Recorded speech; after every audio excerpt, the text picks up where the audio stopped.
Bom, muito bem. Eu certamente estou falando com um grupo de pessoas que estão bem acima da média, que estão em busca de realizarem os seus projetos, estão em busca de realizarem aquilo que idealizaram, aquilo que acreditam, muitas vezes contra a vontade de outras pessoas ou contra o apoio de outras pessoas, mas que em algum momento decidiu apostar que é capaz de realizar o seu próprio projeto e quer desbravar, como um empreendedor, uma oportunidade de construir a sua própria história.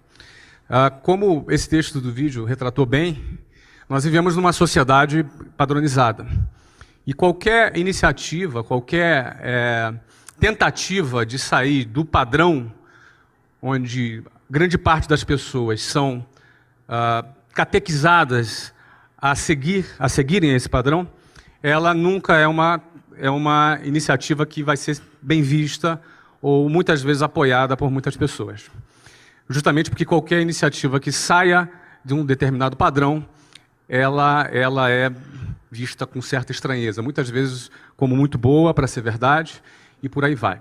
No fundo, a pessoa ela entra no ensino fundamental, ela passa ali a primeira, segunda, terceira, quarta série, depois a quinta, sexta, sétima, oitava, depois o ensino médio. São praticamente 11 anos para que depois ela vá para uma universidade, em seguida ela arrume um estágio, ela tem um emprego e ela eventualmente compra um apartamento, uma casa financiada por 30 anos, onde ela vai passar o resto da vida naquele bairro, naquele local, onde ela cria raízes, e elas entendem que a vida é simplesmente isso. É claro, é óbvio que é muito importante que as empresas privadas tenham profissionais, funcionários competentes, é muito importante que as empresas públicas tenham funcionários competentes, isso é muito importante.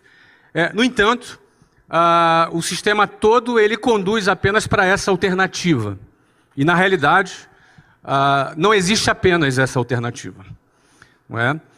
Uma pessoa, um jovem, ele pode ser um músico, e ter um músico de sucesso, e ser realizado como músico. Ele pode ser artista, um artista plástico. Ele pode ser um bailarino. Ele pode ser um sacerdote. Ele pode ser um político. Ele pode ser um atleta. Ele pode ser um empreendedor.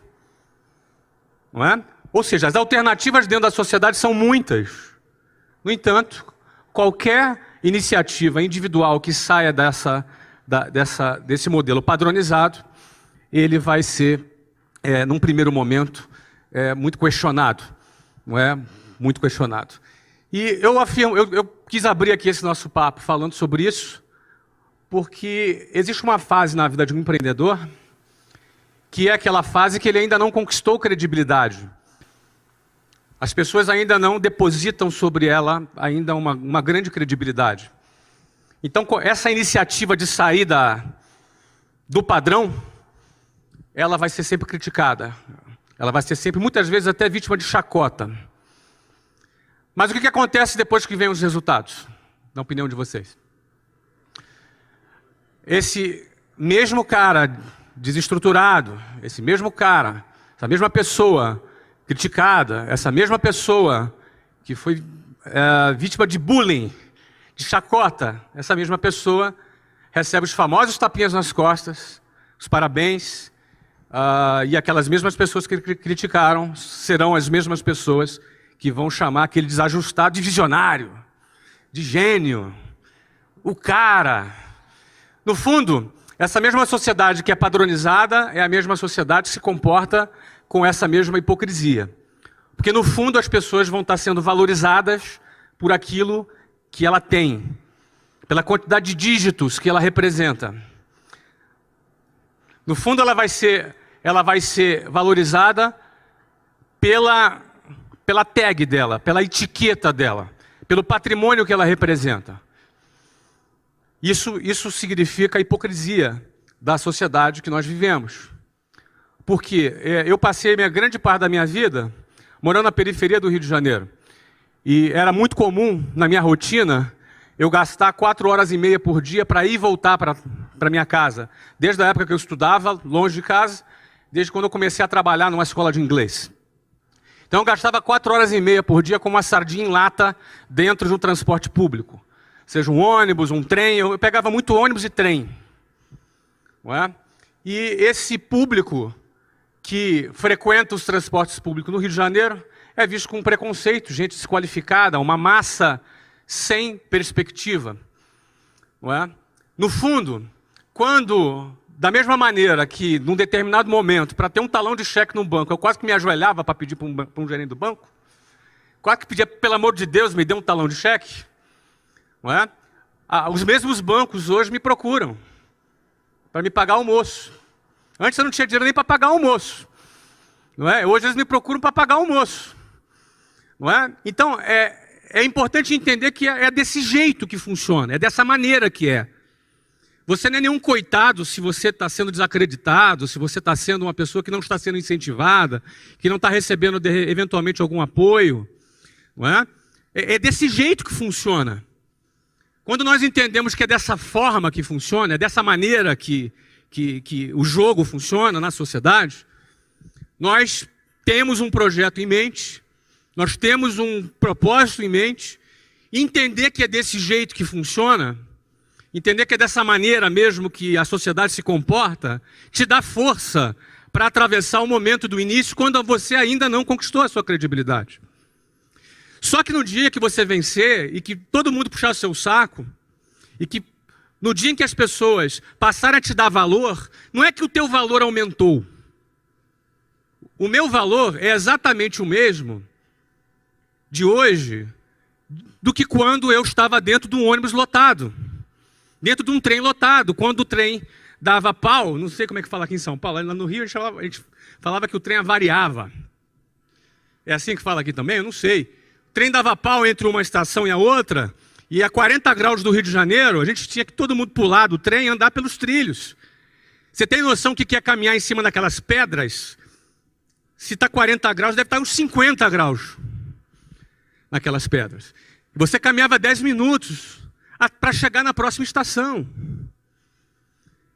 Então o meu valor é o mesmo. O teu valor hoje é exatamente o mesmo do que o dia que você conquistar alguma notoriedade. A diferença é que a sociedade vai perceber o seu valor de uma outra maneira. Então o segredo é você não se iludir com o que a sociedade hipócrita pensa a seu respeito. Nem quando você está em baixa e nem quando você está em alta. Quando você está em baixa, você não é esse cara desqualificado, ou esse cara desprezível, ou esse cara, esse favelado da periferia, ou essa pessoa que ainda não conquistou nada. Isso não é verdade. Da mesma maneira que não é verdade, que se um dia você conquista a sua notoriedade, você é o cara. Você também não é o cara. Muita gente não consegue conviver ainda com esse período em que ainda não conquistou a sua credibilidade, e muita gente, quando conquista o primeiro sucesso na vida, o cara já se sente que é o cara. O cara já se sente a última Coca-Cola do deserto. E aí, ele se perde. Muita gente se perde na hora que tem um primeiro sucesso e depois não consegue avançar. Mas o mais importante que eu queria começar aqui dizendo, porque assim, eu não estava planejando dizer isso, eu tenho uma outra apresentação aqui, mas quando eu vi esse vídeo aqui, não é que, pô cara, que apresentação, não é? Quando eu vi esse vídeo aqui, eu me vejo forçado a te dizer que eu não sou o cara. Que eu dizer isso para você, que eu não sou o cara. E eu quero dizer também para você que você também não é o que muita gente está tentando te convencer o que você é. E quando você entende quem é você e qual é o seu valor, na hora de você iniciar seu projeto, na hora que você tem que estar muito determinado, na hora que você tem que estar muito focado para fazer as coisas darem certo, porque não é fácil, é mentira quem vai te dizer que é fácil. Se alguém disser que é fácil, é mentira, seja quem for. Se eu disser que é fácil, é mentira. Mas o cara que disser que é impossível, esse cara é um sabotador de sonhos. Não é verdade, é possível. Não é fácil, mas é possível. E isso é mais do que o suficiente para quem quer fazer acontecer. Isso é mais do que o suficiente. Saber que é possível, é 1 em 1 milhão, não me interessa. Isso é mais do que o suficiente para alguém que está determinado em construir a sua história e fazer diferença perseguir e perseverar em busca do seu objetivo. Isso é mais do que suficiente. Então, nada disso estava programado, eu queria fazer apenas essa introdução para falar um pouco aqui da minha trajetória, um pouco muito do que está naquele vídeo, sob o ponto de vista do que eu entendo serem os 3 pilares fundamentais para o empreendedorismo. Esses 3 pilares fundamentais, que eu vou falar com vocês aqui, sobre o que é o básico do empreendedorismo, seja qual for a atividade que a pessoa que ela vai trabalhar, não é? Se é uma atividade voltada para empreendedorismo, esses são os 3 pilares básicos. E eu vou passear um pouco por 3 negócios, não é? Eu sou fundador do TBDH Capital, significa to be, to do e to have, ser, fazer e ter. Tem um pouco de filosofia nessa nossa marca, porque a sociedade valoriza o ter, não é? A sociedade valoriza os bens materiais em primeiro lugar. No entanto, também não estava programado falar sobre isso, mas vamos lá. No entanto, em primeiro lugar eu venho ser, porque quem é faz. To be, to do, to have. Quem é faz, e quem faz tem. Qualquer conquista material, ela é simplesmente consequência daquilo que você é capaz de produzir, daquilo que você é capaz de realizar. E o que você é capaz de realizar está muito relacionado ao seu comportamento, a forma como você se comporta. Vencedores têm um comportamento parecido um com o outro. E o seu comportamento é resultado da tua maneira de pensar, seu padrão de pensamento, o seu modelo mental. Então, uma boa parte de educação voltada para o sucesso está relacionada em reestudar a maneira de você pensar, a maneira de você encarar a vida, os hábitos que a gente recebeu, porque nós nascemos, tinham outros hábitos, não é? E, eventualmente, se você tomou uma decisão de realizar algo relevante, você vai ter que revisitar a tua maneira de pensar, revisitar os seus valores, revisitar os seus pontos de vista, o seu mindset. Quando você revisita a sua forma de pensar, você vai encontrar muita coisa que não presta, e tu vai encontrar muita coisa boa. E é importante encontrar, pô, isso aqui não está legal, isso aqui não é pensamento de vitorioso, isso aqui é pensamento de perdedor. Vocês concordam que existe pensamentos de vitória e pensamentos de derrota? Vocês concordam comigo? Então, você vai ter que revisitar os seus valores, você vai ter que revisitar os seus conceitos, e isso vai alterar o seu comportamento. Se você muda teu ponto de vista sobre determinado ponto, você também, por consequência, vai mudar o seu comportamento sobre esse assunto. Quando você muda o seu comportamento, você vai encarar as adversidades de uma outra maneira. E a sua chance de alcançar maiores resultados aumenta significativamente. Então, isso é o que está ali na nossa marca. To be, to do e to have. Em primeiro lugar, o ser. Quem trabalha para ter, pode até ter alguma coisa, mas vai ter pouco. Quem trabalha para ter, eventualmente vai conquistar alguma coisa, mas vai conquistar muito pouquinho. Agora, quem é, faz. E quem faz, por consequência, tem. E o valor dele não está naquilo que ele tem. É um pobre miserável, alguém que acha que o seu valor está ligado naquilo que tem. É um forte candidato, no final da sua vida ou no meio dela, a precisar tomar muitos antidepressivos para poder estar bem. É um forte candidato. É um coitado, o cara que acha que o seu valor está naquilo que ele tem. Geralmente o cara só que persegue a grana ganha pouco. O cara que persegue uma causa, ele ganha mais. Sabe por quê? Porque na hora do aperto, na hora que o bicho pega, na hora da adversidade, na hora da dificuldade, e ela vem, a hora da dificuldade ela acontece. A caminhada do empreendedor não é uma caminhada de um funcionário público que tem o seu salário todo dia lá no 5º dia útil. Na hora da dificuldade, o cara só vai além se ele tiver uma causa pela qual ele acredita e ele luta. Pela grana, você ganha teu primeiro milhão, você não tem mais motivo para sair de casa. Eu fiz meu primeiro milhão com 23 anos de idade. Foi no primeiro ano que eu abri a minha primeira empresa. Com 24 anos de idade, talvez eu já não precisasse trabalhar na minha vida. E certamente você deve fazer a ideia que eu não estou aqui para vender livro, né? Eu vou vender um monte de livro. Não sei se vocês já avisaram para vocês aqui, né? Vou vender um monte de livro, né? Alguns de vocês vão comprar, se não quase todos. E é muito interessante que eu gosto de vender livro quando você doa 100% dos seus direitos para o Instituto de Geração de Valor. Aí você vende livro com mais pegada, né? A pegada para você vender quando você tem uma causa é outra. A pegada para tu vender quando você está envolvido num propósito é outra. Você não precisa de subterfúgio, você entendeu? Você vende e, cara, aí tá todo mundo batendo palma ainda, porque você vende, ó, bate palma aí, vai lá. Viu? Essa é a diferença quando o teu olho está na grana e quando o teu olho está numa causa. Essa é a diferença. Pouca gente entende isso. Por isso que o Brasil só tem 124 bilionários. Pouca gente entende isso. Bom, eu quero falar sobre visão, coragem e competência. Não tem imagem mais clichê do que a da águia. Não tem. Mas eu escolhi ela porque também não tem uma outra que vai representar essas três coisas que eu quero falar. Visão, coragem e competência, na minha avaliação, são os três pilares do empreendedorismo. Para você vencer como empreendedor, você não vai precisar só de visão, coragem e competência, não. Você vai precisar de, talvez, dependendo da sua área, dependendo do seu setor, você vai precisar de outras coisas também. Alguém? Ah, tem água aqui. Você vai precisar de outras coisas também. Agora, visão, coragem e competência. Se você não tiver uma dessas três coisas, não é possível você ser bem-sucedido como empreendedor. Dependendo da área, vai ter um fator técnico muito grande, fator político, talvez, dependendo do setor. Mas, certamente, visão, coragem e competência são o que eu chamo dos três elementos básicos do empreendedorismo. O que é a visão? Visão é sonhar acordado.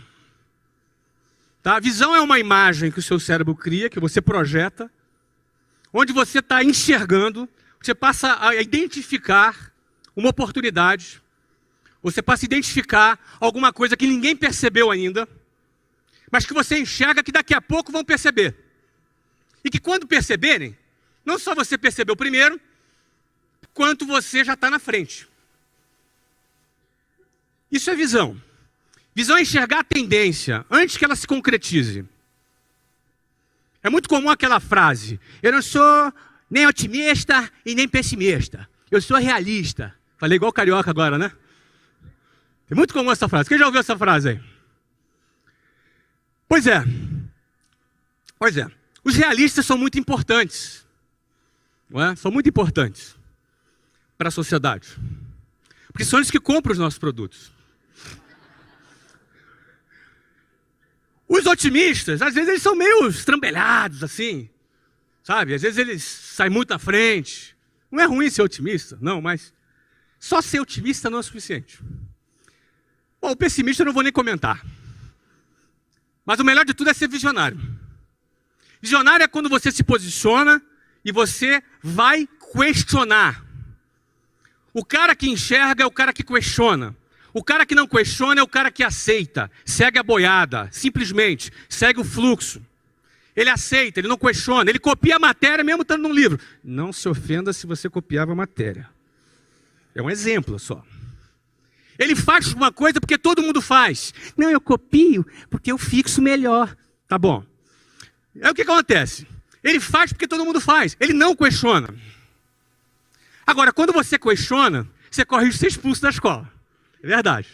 Mas quando você questiona, você também se coloca numa posição de enxergar alguma coisa que não tem ninguém trabalhando para enxergar. Você vai começar a enxergar aquilo que ninguém vê.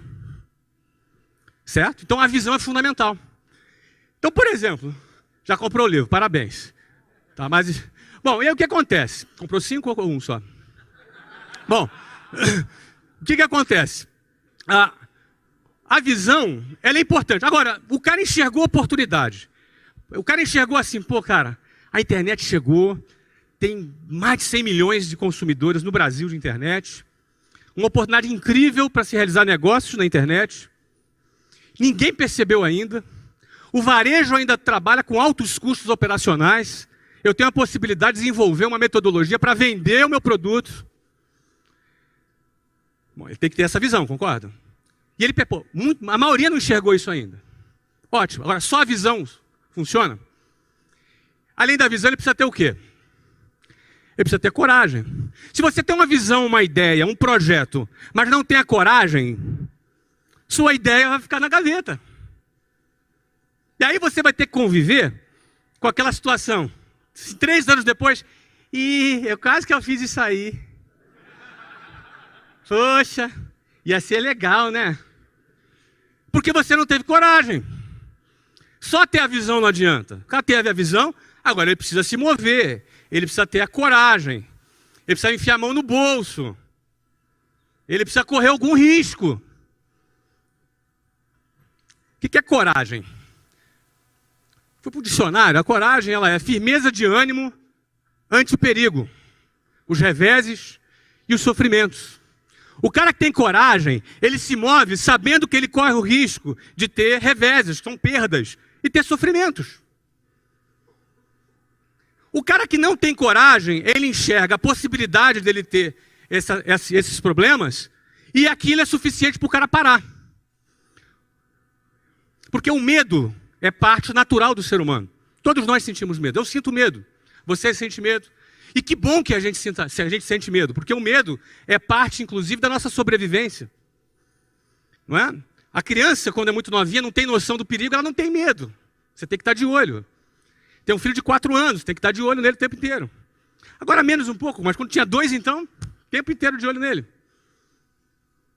Certo? Então o medo, ele faz parte. Agora, o que você faz com o medo? Quando você sente o medo? Como é que você reage ao medo? Uns enfrentam o medo. Porque a visão dele não é uma coisa louca. Não, eu vou fazer, porque não é uma coisa inconsequente. Ele tem a visão. Mas o que faz ele se mover? Ele tem que enfrentar o medo. Enquanto outros se acovardam diante do medo. O medo só gera esses 2 tipos de reação. Ou a coragem ou a covardia. Qual dos 2 sentimentos é o sentimento do vitorioso e qual o sentimento do perdedor? Não precisa responder, já sei que você sabe. Então é parte da vida do empreendedor que deu certo. Em algum momento, todo negócio que deu certo é resultado de uma decisão corajosa. Todo negócio que deu certo, todo cara bem-sucedido, todo cara que fez acontecer, em algum momento ele tomou uma decisão corajosa. Nada é natural, nada acontece. Nada rolou. Deixa rolar. Deixa a vida me levar. Não, nada disso. Tudo é resultado de uma decisão corajosa em que alguém pegou na espada e no escudo e foi para o campo de batalha e fez acontecer. É assim que funciona. Bom, aí esse cara teve visão, teve coragem. Só que na hora de pôr em prática, ele precisa ter o quê? Ele precisa ter competência. Não adianta o cara ser esforçado e querer trabalhar com marketing digital e não saber nem ligar um computador, concorda comigo? Na hora da competência, o que o cara tem que fazer? Ele tem que saber fazer o que ele tem que fazer. Eu trabalhei com curso de inglês. Quando eu abri o meu negócio de curso de inglês, o que aconteceu? Eu já tinha 4 anos de experiência com uma rede de escolas de inglês. Então é fundamental o cara ter a competência, certo? Então a competência é principal. E muitas empresas quebram nessa hora. Porque na hora de botar a mão na massa, o cara acha que empreender é ficar no ar-condicionado só. Na hora de botar a mão na massa, o cara acha que empreender não depende de um conhecimento técnico. Ele vai ter que ter o conhecimento técnico. E aí entra a competência. Bom, eu vou falar de 3 empreendimentos que o TBDH Capital hoje investe talvez em 8 empresas. Metade delas nós fundamos e metade delas nós adquirimos. Eu vou falar de 3 casos aqui e vou procurar identificar na história desses 3 empreendimentos como é que se comportou essa questão da visão e da coragem e da competência. Estou falando muito rápido aí? Então vamos lá. Primeiro caso é esse aí. Em 1995, eu abri a WhatsApp, a primeira escola de inglês da WhatsApp. Eu não sabia ligar o computador, mas eu sabia contratar quem é que sabia ligar o computador, porque eu não falava inglês quando eu abri a WhatsApp. Mas eu sabia contratar o cara que falasse inglês. Não é assim, Érico? É isso aí. Não é? Muito bem. Ou seja, quando eu fundei a WhatsApp em 1995, qual foi a visão?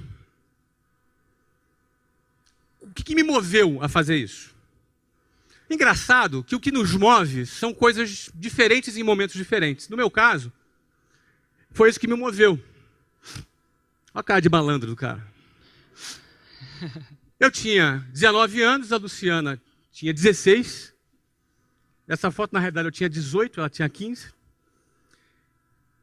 E quando eu deixei de lado a Unicamp, que eu ia fazer engenharia de computação, eu estava no Rio de Janeiro e precisava pagar o cinema, pagar um restaurante, precisa ter dinheiro para poder a gente sair. Então essa foi a minha primeira motivação. Você vê que não era uma coisa grandiosa, tá vendo? Era pagar o sorvete. Para pagar o sorvete, aliás, a Luciana, nós estamos casados, vamos fazer 22 anos de casado, temos 3 filhos, não é? Nos casamos em 1992, não é? Eu tinha 20 anos, ela 17 anos. Mas quando eu fui trabalhar na WhatsApp, o emprego que eu tive lá era um emprego de vendedor, sem carteira assinada, sem nada. O que eu vendia eu ganhava comissão, o que eu não vendia eu não ganhava nada. E esse aqui era o meu escritório. Ó. Nós trabalhávamos em telefone público. Então eu chegava às 8 horas da manhã, tinha uma reunião, que a gente tinha que prestar conta das vendas do dia anterior, e a gente saía para o orelhão, para o telefone público, vocês ficaram de castigo, né? A gente saía para o telefone público, porque no telefone público era de lá que a gente fazia contato com os nossos clientes. Naquela ocasião, telefone custava, acho que, $3.000 um telefone. Cada linha. Você denuncia a tua idade agora, hein, meu amigo? Tá, você é da minha época, né? Tá certo.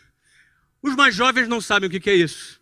Mas naquela época, como o nosso amigo veterano aqui falou, é a época que a gente usava ficha telefônica. Quem usou ficha telefônica? Mas ninguém vai levantar. Ah, levantou! Tá bom. Ficha telefônica. Então eu tinha uma técnica. A minha técnica era a seguinte, olha, eu chegava no orelhão, eu pegava a minha munição de ficha telefônica, eu fazia umas 10 pilhas em cima do telefone público, quando apareceu uma pessoa na fila atrás, ela olhava aquela quantidade de fila e ia procurar outra. Então eu ficava tranquilo no meu escritório. Só que eu não era bobo, né? O meu escritório era no Santos Dumont, no Rio de Janeiro. Então era bacana que eu falava com o cliente, aí dava assim, pindão, voo para São Paulo. Ou seja, ficava um negócio chique pra caramba, entendeu? Ah, desculpa, chamou o voo aqui e tal. Um negócio super chique que ficava, não é? Mas essa era a minha realidade. Eu fui muito criticado, porque um cara inteligente ia para a Unicamp. E aí o cara, pô, mas agora virou vendedor. Vendedor de cursinho de inglês. Coitado. Coitadinho. Era tão inteligente, né? Tinha um futuro tão bom, não é? Pois é. Nessa empresa que eu trabalhei por 4 anos. Foi a empresa que eu aprendi muita coisa. Onde eu tenho muita gratidão, aprendi muita coisa, conheci pessoas fantásticas e conheci um processo de venda. Esse é um processo de venda que nós tínhamos e que eu me especializei nesse processo de venda. Eu fui um campeão nesse processo de venda. E até um certo ponto que eu identifiquei que essa empresa não tinha um produto legal e que não tinha futuro. E eu já comandava cerca de 70 pessoas na minha equipe. E comecei a me sentir mal, porque sabia que aquela empresa já não tinha um futuro. Eu estava ali com pessoas que confiavam na minha liderança e que eu já não estava 100% confiando no futuro da empresa, embora eu ganhasse bem. Eu ganhava bem. Para 22 anos de idade, eu ganhava uns $7.000 por mês. Isso, para minha realidade, era muita coisa. Isso em 1994. Isso era muito dinheiro naquela época. E na minha realidade, aquilo ali era... Eu já vivia de uma situação muito privilegiada. Só que recém-casado, com prestação do apartamento, do sofá, da geladeira, não é? Tinha uma série de compromissos. Então, o que eu tinha que fazer? Ficava na empresa ou saía da empresa? Na ocasião, eu saí da empresa. Saí da empresa porque eu me senti nesse conflito ético e optei por ter paz na minha consciência, cumplicidade com a minha equipe, e entrei no projeto da WhatsApp. E o projeto da WhatsApp é isso aqui. Isso aqui é o número de escolas da WhatsApp dos 18 anos. A partir aqui desse mês, a gente começou a fazer franquia. Obviamente, eu tive que estudar bastante, me desenvolver, aprender sobre aquele novo setor. Aqui, nesse 2005, aqui eu aprendi a falar inglês. Ó. Fui morar na Austrália, não é? Fui morar na Austrália e eu falei, vamos resolver esse problema, e resolvemos, não é? Na realidade, o nosso objetivo qual era? Meu objetivo quando eu fui morar na Austrália em 2005 era começar um trabalho, era virar um empreendedor digital. Em 2005. Porque a partir de 2005 eu passei a trabalhar de longe, na internet, porque eu tinha escolas. Só que da Austrália, eu passei a morar na Austrália, viajava uma vez a cada 2 meses para o Brasil e tocava o negócio à distância. Por que eu decidi tocar o meu negócio à distância? Eu queria provar para o mercado que o negócio que eu construí tinha valor e que não dependia da minha presença, que não dependia da minha atuação. Então, se eu consigo provar para o mercado que o negócio que eu criei, que a marca que eu criei tem valor e que não depende da minha presença, significa que esse negócio passa a ter valor para o mercado. E aí eu fui para a Austrália para querer provar isso para o mercado. Sabe o que aconteceu? Deu tudo errado. Tive que voltar correndo que o negócio, o crescimento que estava, ia ser uns 40% aquele ano, se eu não volto, a gente não fechava nem 25%. Eu tive que chegar à conclusão que realmente o negócio ainda dependia muito da minha presença. E eu botei o rabinho entre as pernas, arrumei as malas e voltei para o Brasil, para tocar a minha empresa. Isso em 2006 eu voltei para o Brasil. E aí o que acontece? Em 2009, mais maduro, desenvolvi mais know-how, preparei mais a empresa, preparei mais os executivos da empresa. Nessa altura já eram cerca de 9.000 funcionários na empresa. A essa altura, já mais maduro, mais preparado, eu me mudei para os Estados Unidos. Fui morar em Orlando em 2009, com o mesmo objetivo. A empresa precisa mostrar que é uma empresa que tem valor, que ela não depende do meu trabalho direto. E aí, como vocês podem ver aqui no gráfico, acho que eu já estava atrapalhando, né? Quando eu viajei. O negócio passou a crescer 50% ao ano, quando nós vendemos a companhia, em 2013, para um grande grupo brasileiro. Tá? Uma das maiores transações do setor de educação, talvez uma das 3 maiores transações do setor de educação da história, que foi feita essa venda em 2013. Não é? Quando eu vendi esse negócio, ou seja, eu tive a visão de que o inglês seria um idioma que seria importante no futuro, porque na década de 90 o inglês não era lá tão, era recomendável. Hoje o inglês se tornou uma coisa importante, super importante. Essa foi a visão. A coragem foi de eu pedir demissão e sair e entrar. E a competência foi a execução desse processo em 18 anos. Morando nos Estados Unidos, em 2009, meu filho, que tinha 9 anos nessa época, começou a jogar futebol. E ele é bom de bola. Aliás, hoje ele joga no Benfica, na base do Benfica, onde ele tem 14 anos. E lá nos Estados Unidos, ele começou a jogar futebol. E começou a se destacar. E aí eu arrumei um emprego. Emprego de motorista de jogador de futebol. Eu viajava todos os fins de semana com o Breno para participar dos torneios espalhados pela Flórida. O que eu comecei a ver lá? Comecei a enxergar lá. Qual foi a minha visão lá? Comecei a enxergar o seguinte. Um monte de criança, um monte de adolescentes, um monte de pais. Num torneio, milhares de crianças jogando futebol. Isso estava fora do meu radar. Estava fora da minha intuição. Minha intuição dizia que eu ia encontrar lá beisebol, basquetebol, futebol americano, mas não aquela audiência do futebol. Eu fiquei um pouco incomodado com aquilo. Eu falei, como é que pode isso? Por que é isso? Não é? Aí fui comprar uma pesquisa. A pesquisa que eu comprei mostrou isso aqui. Os Estados Unidos têm 24 milhões de pessoas praticando futebol. Você sabe qual é o esporte mais praticado nos Estados Unidos hoje? Futebol. Tá no teu radar isso? Nem no meu estava. Em 2011, quando eu peguei essa pesquisa, não estava no meu radar. Não estava no radar do mercado. Não estava no radar dos patrocinadores. Não estava no radar da imprensa especializada. Ou seja, você tem um mercado de 300 milhões de habitantes com hábitos de consumo maduros relacionados ao esporte, onde o esporte mais praticado nesse país, que é a maior economia do mundo, é o futebol. E eu não sabia. E eu via que muita gente não sabia.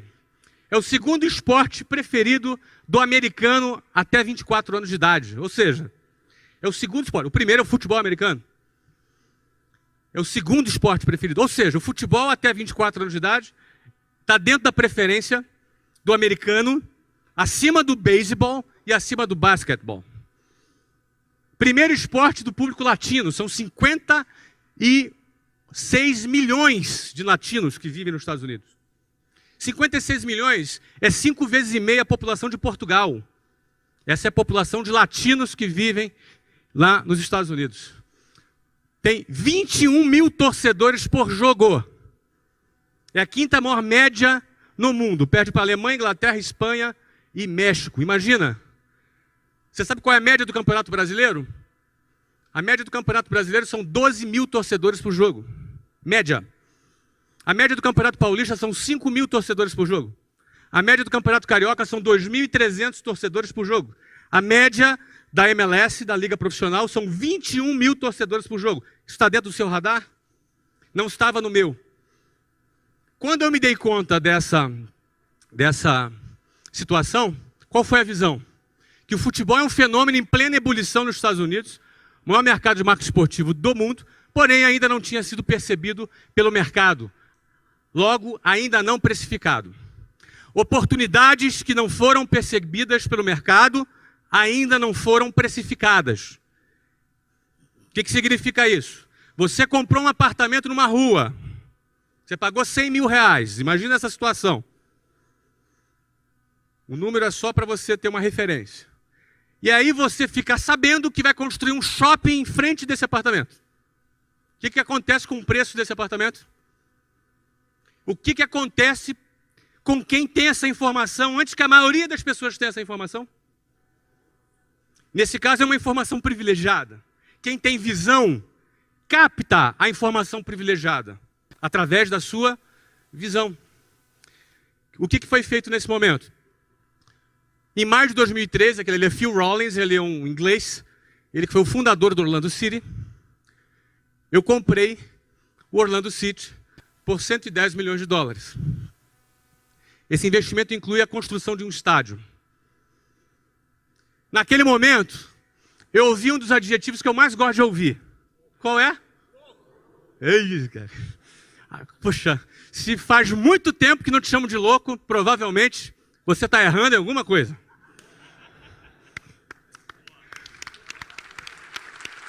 Obrigado. E aí assim, beleza. Pô, legal, tive a visão. Pô, bacana, o cara tem a visão. Pô, vai crescer. Pô, legal. Tá, mas e aí? Botar a mão no bolso, pegar 110 pau e meter ali, e aí? Tem que ter o quê? Coragem. Essa era a segunda parte. Tinha que ter coragem. Não é? Então, vamos lá. Vamos lá. Vamos apostar no projeto. E nós fizemos a aquisição lá do clube. Em agosto de 2012, foi em maio. Em agosto de 2013, foi feita a aprovação da PPP para a construção do estádio. É uma parceria público-privada. Não é? A minha compra do Orlando City estava condicionada à aprovação da construção do estádio, no qual eu investiria um dinheiro importante, mas a indústria do turismo dos Estados Unidos teria que financiar outra parte do estádio. Porque nós vamos levar turismo para Orlando, turismo para os parques, para os hotéis. Ou seja, começou a maratona de convencimento com os diretores dos parques, dos hotéis, de toda a indústria de turismo relacionada, que tem um órgão que eu não me lembro o nome, que ele teria que recomendar a construção do estádio para o prefeito da cidade e o prefeito do condado, que iria numa votação popular, iria aprovar ou não se a cidade ia fazer esse investimento. Ou seja, eu ia bancar mais de metade do preço do estádio. A indústria do turismo, que seria beneficiada pelo projeto, além da geração de empregos, ia bancar a outra metade do estádio com dinheiro. Sabe aquele dinheiro que você paga no hotel, aquele FII, quando você paga na diária? É esse dinheiro. Não é dinheiro de imposto, de contribuinte, é dinheiro do turista, que é destinado à construção de arenas. Não é? E em agosto de 2013, houve a aprovação da construção do nosso estádio. Um estádio de orçamento de 110 milhões de dólares, curiosamente o mesmo valor, não é? Ou seja, o investimento total do Orlando City é de 220 milhões de dólares, entre estádio e clube. Não é? O meu investimento na compra do clube e na parcela de investimento do estádio foi desses 110. Houve aprovação, ou seja, check. Significa dizer que a primeira condição para que valesse o contrato, que você assina um MOU, não sei se vocês estão familiarizados, é uma carta de intenção. Não é? Eu assinei a compra, condicionada à aprovação do estádio e a nossa entrada na MLS. Ok? Em novembro de 2013, essa foto, eu com cara de maluco, é ótimo. Mas essa foto retrata um pouco o que significou aquele momento. Não é? Aqui é o governador da Flórida, prefeito de Orlando, politicaiada toda ali para aparecer na foto, eles gostam de fotos. Não é? Ali o commissioner da MLS, que é tipo... A MLS é a principal liga americana, e ali Phil Rollins, o fundador. Nós ali fomos nomeados, com milhares de torcedores ali presentes, a nova equipe que participa da elite do futebol dos Estados Unidos e do Canadá, que é a Major League Soccer, a MLS. Okay? Então, nesse dia, foram cumpridas todas as condições. Construção do estádio e a nossa entrada na MLS. Em fevereiro de 2014, tivemos uma nova aprovação. Isso aqui é no condado, a aprovação do upgrade do estádio. Ou seja, nosso estádio, estádio de alto nível, campeão, super moderno, não vai atrasar e não tem superfaturamento.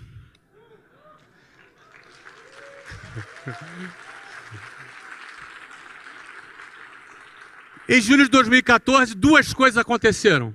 Primeira, contratamos o Kaká, assinamos com o Kaká. Eu já trabalhava com o Kaká, já uns 2 anos na empresa que eu trabalhava. Não é? Ele já estava conversando já há um tempo. Nós assinamos, anunciamos publicamente a contratação do Kaká. Quem é tricolor aqui? São Paulino? Então, emprestamos o Kaká para o São Paulo, que está na Libertadores, não é? É isso aí. Parabéns aos São Paulinos presentes. Kaká está cumprindo, acho que agora o último jogo dele é domingo, né? É isso aí.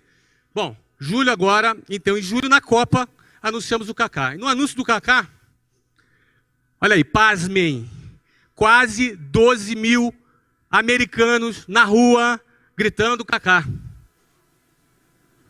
Está dentro do seu radar isso? Quase 12 mil americanos nas ruas. O Kaká é o atleta mais seguido nas redes sociais da América hoje. Mais que Michael Jordan, mais que LeBron James, enfim, mais que esses grandes nomes do esporte. Kaká tem um potencial de ser uma das maiores celebridades dos Estados Unidos nos próximos 3 anos. Então ele é um cara de visão. Muita gente chamou ele de louco, o que é bom sinal. O que é bom sinal. Muito bem. Setembro de 2014, o que acontece? Nosso contrato de direito de transmissão, para vocês entenderem, futebol é direito de transmissão. A principal receita de clube de futebol é direito de transmissão de TV. Tá? Há 4 anos atrás, a MLS pagava para a MLS passar os seus jogos. Há 4 anos atrás, foi fechado um contrato de 68 milhões de dólares. Pouco, porém, melhor do que pagar. Não é? Esse contrato vence agora, em 31 de dezembro de 2014. Já foi renovado. O próximo contrato, cuja vigência começa agora em 2015, já foi assinado no valor de 1,1 bilhão de dólares. Isso depois do que a gente já tinha entrado, né? Entramos na hora certa ou não? Hoje o valor do clube foi avaliado por um private equity americano.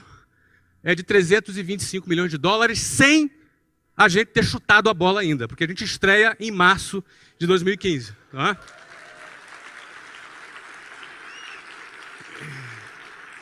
Obrigado.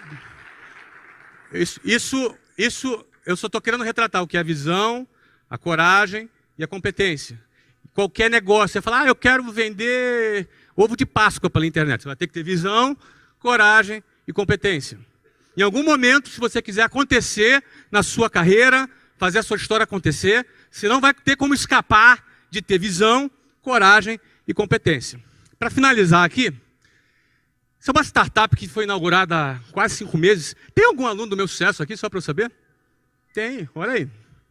Pois é, já passaram mais de 30 mil alunos já nessa startup, em 5 meses que ela foi fundada. Como é que é isso? Não é? Vamos lá.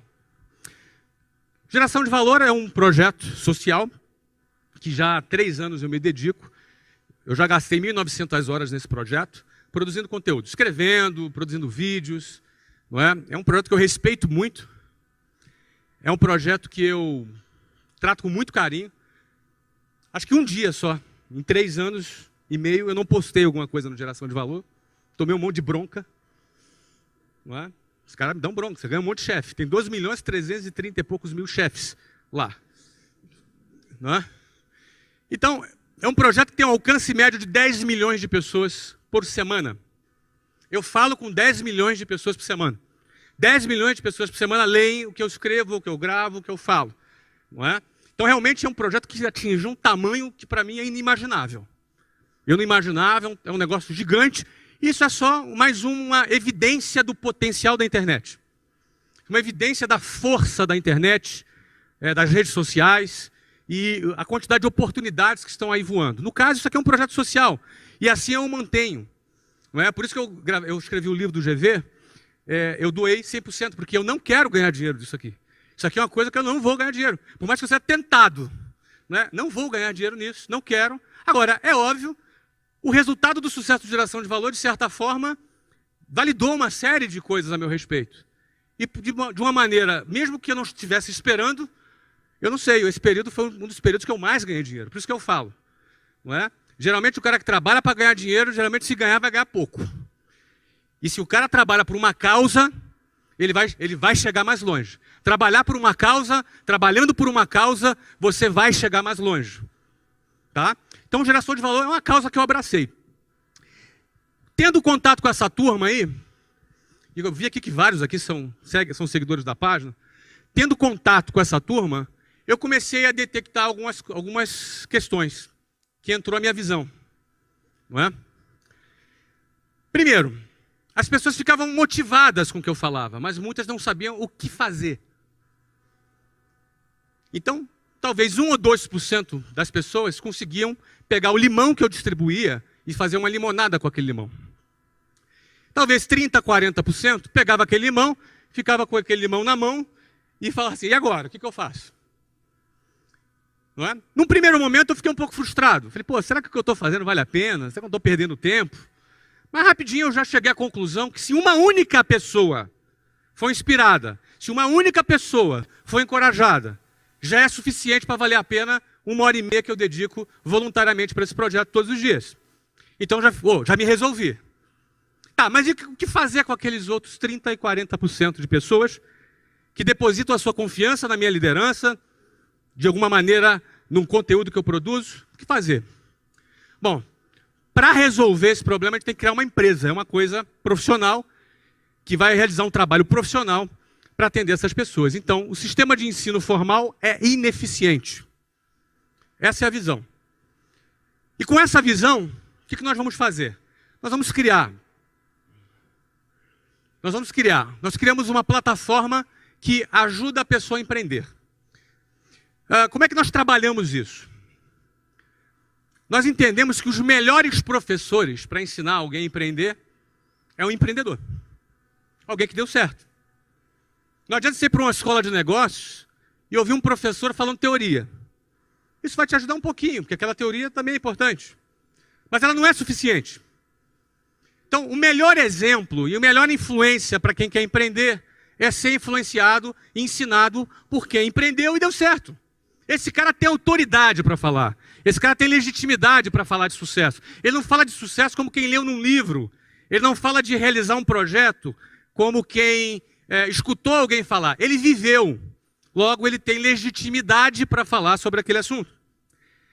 A base metodológica do meusucesso.com é assim.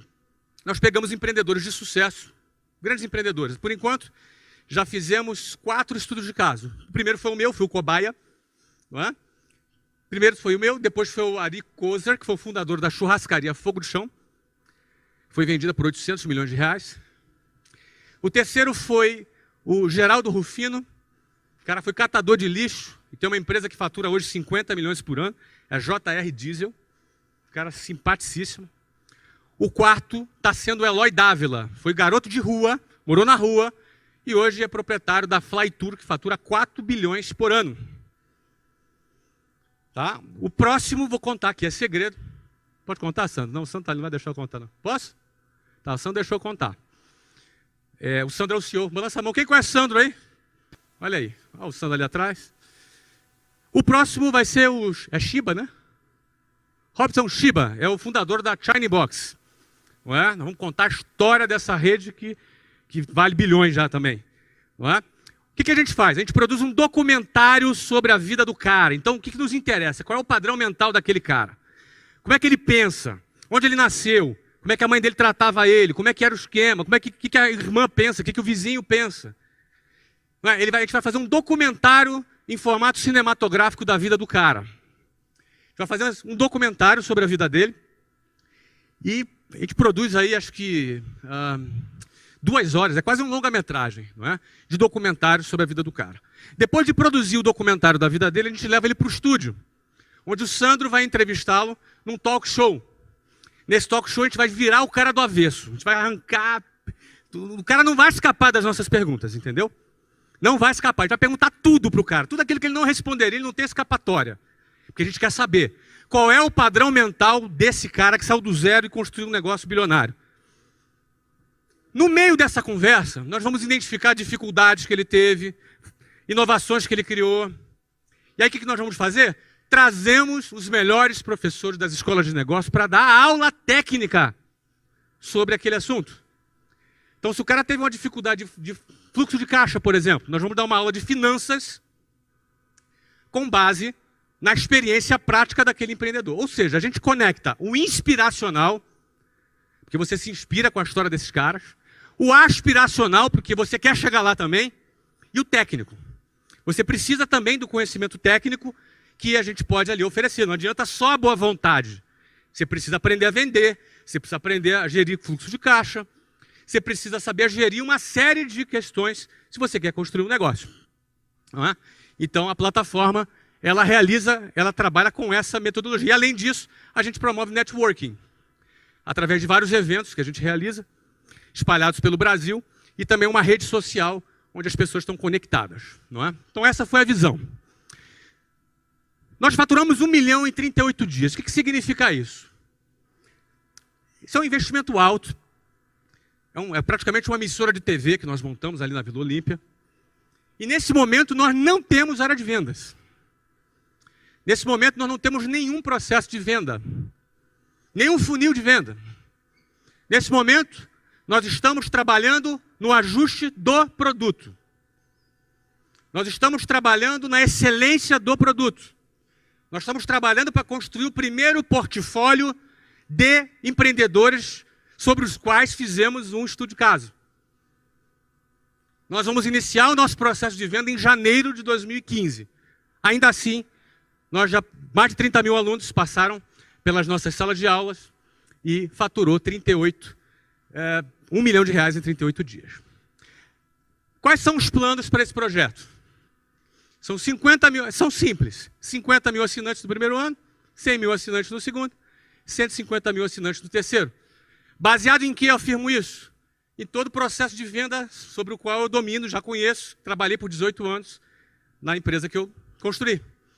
Não é? E baseado em processos, obviamente, como estamos falando aqui de um negócio digital, em processos de marketing digital. Isso elevará o valor dessa empresa em 1 bilhão de reais. Hoje, o meu sucesso.com, com 5 meses, está avaliado em 40 bilhões de reais e já nós aceitamos a entrada de um investidor nesse preço. Tá? A previsão é que essa empresa, em 3 anos, no final de 3 anos, já esteja avaliada em 1 bilhão de reais. Tem que ter visão, coragem e competência. Com visão, coragem e competência, você consegue pensar fora da caixa, enxergar antecipadamente aquilo que as pessoas não enxergam, produzindo informações privilegiadas, né? Trabalhando com coragem, investindo com coragem e com competência para executar. Para eu finalizar, eu não sei nem que horas são. Que horas são aí, por favor? Está no meu horário agora. Para finalizar é o seguinte, esse é o desafio, tá? Esse é o desafio. Eu não sei em que condição você está aqui, não sei se você já ganhou dinheiro, se já não ganhou, se está arrebentando, se o negócio está bombando, se não está. Para mim não faz diferença. Eu não divido as pessoas aqui por essa classificação. Independentemente de qual seja a sua situação, o teu desafio é manter a sua essência. O seu desafio é manter a sua essência. Eu não sei qual é a sua essência, eu vou falar da minha. A minha é essa aqui, ó. Essa é a minha. Eu era um desses caras aqui, ó, alguns anos atrás. Talvez, mas esse aqui que está sorrindo, ó. Mas não sou eu, não. Mas era um desses caras aqui, um ano atrás. Alguns anos atrás. Eu não quero nunca deixar de ser esse cara aqui. Eu não quero deixar nunca, ninguém, sociedade alguma, me convencer que eu sou o cara, que é mentira. Que esses mesmos hipócritas me desprezavam alguns anos atrás, como provavelmente despreze você. Tá claro o que eu estou falando? Então eu sou eu, hoje e ontem. Você é você hoje. Você é você hoje e no dia que você tiver sucesso, seja você. Não caia nessa. Senão você se perde. Aí o tombo é feio. Tombo é feio. Ninguém vai ser o cara porque tem dinheiro, não. Tombo é feio. Guarde a sua essência. Ó, esse aqui sou eu. Ó. Um desses aí. Ó. Um desses aí sou eu. Um a mais naquela multidão ali. Guarda a tua essência. Agora saiba do seguinte. Não reclama. Que sempre tem alguém pior que você. Ó. Você é na Tailândia. Não reclama que tem sempre alguém pior que você. Muito obrigado, tá, gente? Um abraço.